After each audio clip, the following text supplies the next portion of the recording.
اللہ الرحمن الرحیم الحمدللہ رب العالمین والصلاة والسلام علی سید الانبیاء والمرسلین اما بعد 12 ربیع الاول کے حوالے سے ایک چیز بڑی شدت سے یاد آتی ہے کہ محرم کا مہینہ ہمارا عظمت صحابہ دفاع صحابہ میں گزر جاتا ہے، اور پھر جب ربیع الاول کا مہینہ آتا ہے تو اس میں ایک بحث چل پڑتی ہے کہ عید میلاد النبی یا آیا شریعت ہے یا بدعت، اور اسی بحث و مباحثہ کے اندر یہ پورا مہینہ گزر جاتا ہے۔ تو کسی نے بہت ہی خوب کہا ہے کہ محرم کے مہینے میں لوگ صحابہ کو یاد کرتے ہیں یا پھر صحابہ پہ طعن و تشنیع کرتے ہیں، استغفر اللہ، یا پھر محرم کے اندر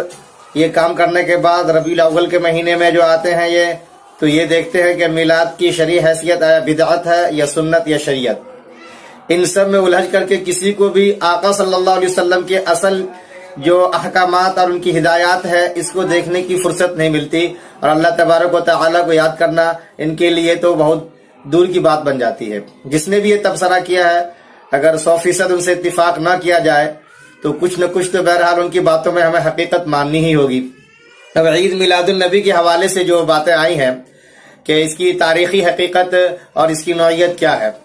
تو ظاہر سی بات ہے اگر اس کا تعلق ہم تاریخ سے سمجھتے ہیں تو پھر جو لوگ اس کے ماہرین کہلاتے ہیں ان سے جا کے پوچھیں گے، جنہوں نے سیر پہ کتابیں لکھی ہیں اور جنہوں نے باضابطہ ہر طریقے کی تاریخ کو کھنگالا ہے، اور بطور خاص ایک جو علم ریاضی کے جو ماہرین ہوتے ہیں جن کو تمام تر جنتریوں پہ تمام تر کیلنڈرز پہ جو قبل مسیح بعد مسیح جتنی بھی جنتریاں جاری ہوئی ہیں ان پہ کمانڈ حاصل ہوتا ہے، اور پھر اصح السیر کے اندر جو سیر کی صحیح ترین کتابیں ہیں اس میں جو آقا صلی اللہ علیہ وسلم کی ولادت کا جو دن بتایا جاتا ہے اس دن کو جب ٹیلی کر کے دیکھتے ہیں ریاضی کے حوالے سے جو فارمولہ ان کے پاس ہے تو وہ جو نتیجہ بتاتے ہیں ان کو اصل ماننا یہ ہمارے لیے بڑی بات ہوگی، اپنے طرف سے کچھ کہہ دینا یہ خام خیالی ہوگی ہماری۔ ایک مصری محقق گزرے ہیں محمود پاشا کر کے، آپ ان کو دیکھ لیں کہ انہوں نے کیا کہا ہے۔ ان کا کہنا یہ ہے کہ یہ تو طے ہے کہ سارے کے سارے محققین سارے کے سارے سیر لکھنے والے سیرت نگار یہ کہتے ہیں کہ آقا صلی اللہ علیہ وسلم کی ولادت 2 شنبہ یعنی کہ پیر یا سوموار کے دن ہوئی، ٹھیک ہے، منڈے کے دن۔ اور اس کے بعد جب تاریخ پہ آتے ہیں تو بعض روایتوں کے اندر 9 تاریخ کا تذکرہ ملتا ہے، بعض کے اندر 12 کا، تو یہ اختلاف تو ہوتا ہے تاریخ میں 9 تاریخ یا 12 تاریخ، لیکن آپ کی ولادت کس دن ہوئی ہے یہ بہرحال سبھی مانتے ہیں کہ 2 شنبے کے دن سوموار کے دن ہوئی ہے۔ تو اب اس دن کو معیار بنا کر کے اس اختلاف کو ختم کرنے کی کوشش کی جائے گی کہ 9 تاریخ ہے یا 12 تاریخ۔ تو جو محقق محمود پاشا مصری جو بڑے کہہ لیجیے کہ اسکالر رہے ہیں، جنتریوں پہ کمانڈ رہا ہے، اور علم ریاضی کے فارمولے کے لحاظ سے انہوں نے جو جا کر کے دیکھا ہے تو پتہ یہ چلا کہ 2 شنبہ جو دن بتلایا جاتا ہے یہ اصل ٹیلی کرتا ہے 9 تاریخ سے، 9 کے 12 تاریخ سے۔ اور 12 تاریخ کی جو حقیقت ہے اس کے بارے میں تمام تر سیرت نگار اور سیر لکھنے والے جو رہے ہیں انہوں نے یہ کہا ہے، جیسے کہ مغازی کے امام مانے جاتے ہیں ابن اسحاق، ان کا کہنا ہے کہ یہ وفات کی تاریخ ہے، 12 تاریخ کو اصلاً آپ صلی اللہ علیہ وسلم یہاں سے انتقال کر کے گئے۔ تو یہ 2 چیزیں ہیں جو محققین کے سامنے اگر ہم جا کے اپنے مسئلے کو رکھتے ہیں تو وہ حل کر کے ہمیں یہ بتاتے ہیں۔ یہ چیز تو یہ دیکھنے کی ہے۔ رہ گئی بات نفس میلاد کے حوالے سے کہ مولد نبی صلی اللہ علیہ وسلم کا تذکرہ کرنا، اس کو یاد کرنا، اسے اپنے لیے باعث خیر ماننا، نعمت سمجھ کے اس کا تذکرہ کرنا، تو یہ ساری چیزیں بہرحال کہیں نہ کہیں عوام کے بیچ میں جا کر کے لوگوں کو کنفیوزڈ کر دیتی ہیں،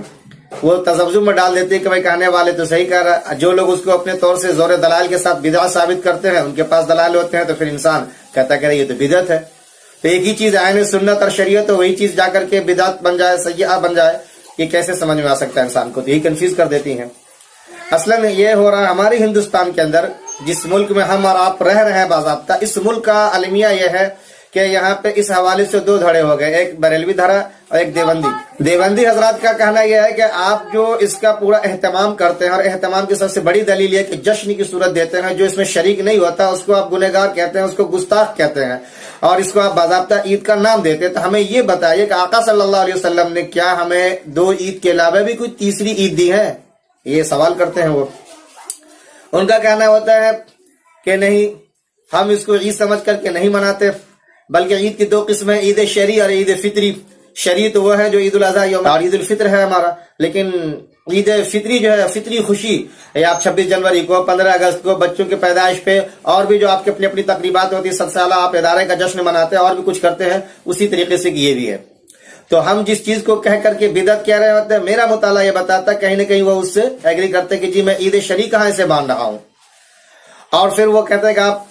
15 اگست کا اہتمام کرتے ہو، 26 جنوری کا اہتمام کرتے ہو، تو کم سے کم یہی سمجھ کے اس کا اہتمام کر لو، ہم تو یہ سمجھ کے کرتے ہیں۔ تو یہ اہتمام بہرحال دیوبندیوں کے یہاں پہ ہوتا ہے۔ اب سوال یہ ہے کہ دیوبندی جو یہ کہتے ہیں کہ جو ایسا نہیں کرتا آپ ان کو گستاخ کہتے ہو، یہ کیوں؟ اس سوال کا جواب ان کے یہاں پہ نہیں ملتا۔ اگر ملتا ہے تو یہ کہتا ہے کہ اس لیے کہ ہم نعمت کا تذکرہ کر رہے ہیں اور آپ اس کا انکار کر رہے ہو۔ حالانکہ انکار کوئی نہیں کرتا۔ آقا صلی اللہ علیہ وسلم کو اگر فرض، نفل اور سنت، واجب، یہ جتنی نمازیں اس میں تشہد کے اندر دیکھ لیں، السلام علیکم ایھا النبی کہتے ہیں، تو یہ کیا کہنے والے گستاخ ہوں گے؟ جتنے مدارس چلتے ہیں وہاں پہ روزانہ قال اللہ قال رسول اللہ صلی اللہ علیہ وسلم کے جو نغمے سنائے دیتے ہیں، زمزمے سنائے دیتے ہیں، یہ کیا کوئی گستاخ ایسا کر سکتا ہے؟ نہیں، بالکل نہیں۔ تو دیوبندیوں کا یہ کہنا ہے، بہرحال آپ فتاوی میلاد شریف دیکھ لیں، اس میں جتنے بھی اکابر دیوبند ہے، حضرت گنگوئی علیہ رحمہ، حضرت تھانوی علیہ رحمہ ہے، ان تمام کے فتاوی کو جمع کر دیا۔ انہوں نے کہا ہے کہ بلا کسی تداعی کے، بلا کسی اہتمام کے اور تمام تر منکرات سے خالی اگر اس طرح کی مجلس ہو، کیفا متفق، بہت اچھی بات ہے، موجب سعادت موجب خیر ہے، وہ انکار کہاں کرتے۔ حالیہ دنوں میں حضرت مفتی تقی عثمانی حفظہ اللہ، انہوں نے بھی اس کو ایڈٹ کر کے اپنے انداز سے شائع کی، اس میں آپ دیکھ سکتے ہیں یہ انکار قطعاً وہ نہیں کرتے۔ وہ یہ کہتے ہیں کہ آپ نام لکھ کر کے کیک بناتے ہو، اس پہ پھر چھری چلاتے ہو، یہ کیا گستاخی نہیں ہے؟ وہ یہ کہتے ہیں کہ کیا غیروں سے مرغوبیت نہیں ہے کہ چلو وہ لوگ اپنے اپنے طور سے فلاں لیڈر کا اہتمام کرتے ہیں کہ چلو ان کی زندگی کو ایک دن خاص بنا دیا جائے، تو آپ بھی اسی انداز سے کرتے ہو۔ تو اس طریقے کی جو وہ باتیں کہتے ہیں یہ ہمیں بھی دیکھنا ہوگا۔ پھر جو جلوس نکالتے ہیں اور جس طریقے سے ہم اس کے اندر لبیک یا رسول اللہ لکھ کر کے بینر بنا رکھے، اس پہ پاؤں رکھ کے کھڑے ہو جاتے ہیں، اور کس طریقے سے ڈھول نگارے بجتے ہیں، اذان ہو رہی ہے، اس کا اہتمام نہیں ہوتا، عورت و مرد کا اختلاط الگ ہوتا ہے، یہ وہ منکرات ہیں جو باضابطہ ہمارے ان کے بریلوی بھائی کے بڑے بڑے اسکالرز علماء ہیں، وہ بھی اس کے خلاف کہتے رہتے، بولتے رہتے ہیں۔ مولانا طاہر القادری صاحب کی ویڈیوز اس پہ موجود ہے، آپ ان کو دیکھ لیجئے۔ ان کو یہ بڑے اپنے شیخ الاسلام کہتے ہیں یہ لوگ، ان کے طبقے میں بہت ہی معزز ہستی مانی جاتی ہے، ان کے ویڈیوز، ان کے بیانات دیکھ لیں۔ مفتی منیب الرحمان صاحب ہیں، ان کے بیانات کو دیکھ لیں۔ اسی طریقے سے خود احمد رضا خان صاحب مرحوم، جنہوں نے ان کے لیے بہت کچھ اپنا ایک علمی ذخیرہ چھوڑا ہے، ان کے فتاوی کو دیکھ لیں، وہ کس انداز سے کس چیز کو کس طرح سے بتاتے گئے، انہوں نے آج اس کا حلیہ کیا بنا کر رکھ دیا۔ تو اختلاف اس پہ ہے کہ آپ جو کر رہے ہو آیا کس انداز سے کر رہے ہو، کس طریقے سے کر رہے ہو، اور کیا سمجھ کے کر رہے ہو، وہ انداز بدل لو تو ساری باتیں صحیح ہو جائیں گی۔ ایک بات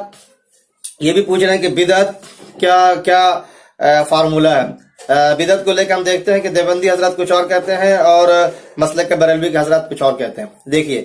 بدعت کے حوالے سے میں نہیں سمجھتا کہ ان دونوں کے بیچ میں کوئی اختلاف ہوگا، دونوں کے دونوں احناف کے فالوورز ہیں اور آپ کو مانتے ہیں، حنفی کہلاتے ہیں۔ یہ آپ اس کو آسان طریقے سے یوں سمجھ سکتے ہیں کہ جن چیزوں کا آپ یہ دیکھتے ہیں کہ ان کے محرکات، ان کے اسباب آقا صلی اللہ علیہ وسلم کے زمانے میں پائے جاتے تھے یا نہیں، اور اس کا جو نتیجہ ہو سکتا ہے وہ اس وقت میں پایا جاتا تھا یا نہیں، اس سے ہم سمجھ سکتے ہیں۔ اب اندازہ لگائیے، بہت سے لوگ ہمارے اوپر کٹاکش کرتے ہوئے، طنز کرتے ہوئے کہہ دیتے ہیں کہ آپ لوگ مدرسہ چلاتے ہو، خانقاہیں چلاتے ہو، کتابیں لکھتے ہو، یہ بھی تو بدعت ہے، یہ آقا صلی اللہ علیہ وسلم کے زمانے میں کہاں تھا؟ تو ظاہر سی بات ہے ان کی جو محرکات، ان کے جو اسباب، یہ سب جدید ہے۔ آقا صلی اللہ علیہ وسلم کے زمانے میں یہ سب چیزیں نہیں تھی کہ میں بچوں کو اس طریقے سے حفظ کرائیں گے تو اس کے لیے رہنے سہنے کا انتظام ہونا چاہیے۔ تو یہ سارے اسباب جو ہے وہ اب پیدا ہوئے ہیں، لیکن اسی کے ساتھ ساتھ اس کا جو نتیجہ ہے وہ ہے دین کی حفاظت۔ یہ شریعت میں مطلوب ہے، محمود ہے، چنانچہ اس کی وجہ سے یہ سب چیزیں کی جائیں گی۔ آپ بدعت کیا ہے، لیکن اس کو بدعت حسنہ کہتے ہیں، اس کا ٹیگڑی میں ڈال دیجیے، آپ اس کو علماء دیوبند بھی مانتے ہیں۔ اور اگر کوئی ایسی چیز ہے جس کے اسباب و محرکات قدیم ہے، آقا صلی اللہ علیہ وسلم کے زمانے میں وہ چیزیں پائی جاتی تھی، اس کے باوجود اس کا نتیجہ نہیں دکھتا تھا۔ مان لیجیے آقا صلی اللہ علیہ وسلم پیدا ہوئے، آپ کی وفات ہوئی، آپ فوت فرما گئے، اس بیچ میں صحابہ کرام آئے، تابعین آئے، تبع تابعین آئے، جس کو قرون مشہود الہا بالخیر کہا گیا ہے، اس زمانے میں یہ ساری چیزیں ہوئی ہیں کہ نہیں ہوئی؟ یعنی آقا صلی اللہ علیہ وسلم کا محبت کا اظہار، ان کا ایک دن خاص کر کے جشن کے طور پہ ہو، میلاد کے طور پہ ہو، اور پورے اہتمام کے ساتھ، جس طریقے سے آج کے دن ایک چراغا ہوتا ہے، قبروں پہ پھول اور چادر چڑھائے جاتے ہیں، عرس ہوتا ہے، ڈھول تاشے بجاتے ہیں، شہروں میں گلیوں میں عرس، اس کے لیے جلوس نکالے جاتے ہیں، یہ ساری چیزیں صحابہ نے کیا کہ نہیں کیا؟ ظاہر سی بات آج آقا صلی اللہ علیہ وسلم کا نام پہ کرتے تھے، آقا صلی اللہ علیہ وسلم کا نام اس وقت پہ بھی تھا، آپ پیدا ہوئے، پھر وفات پائے اور آپ پردہ فرما گئے جسدی طور پہ ہمارے بیچ سے، تو یہ سارے اسباب اس وقت میں بھی تھے، لیکن اس اسباب کے جو نتائج آج ہم یہ کر رہے ہیں، چراغا اور جلوس اور عرس اور آقا صلی اللہ علیہ وسلم کے نام پہ میلاد النبی، یہ وہ ساری چیزیں اس وقت میں نہیں ہوئی.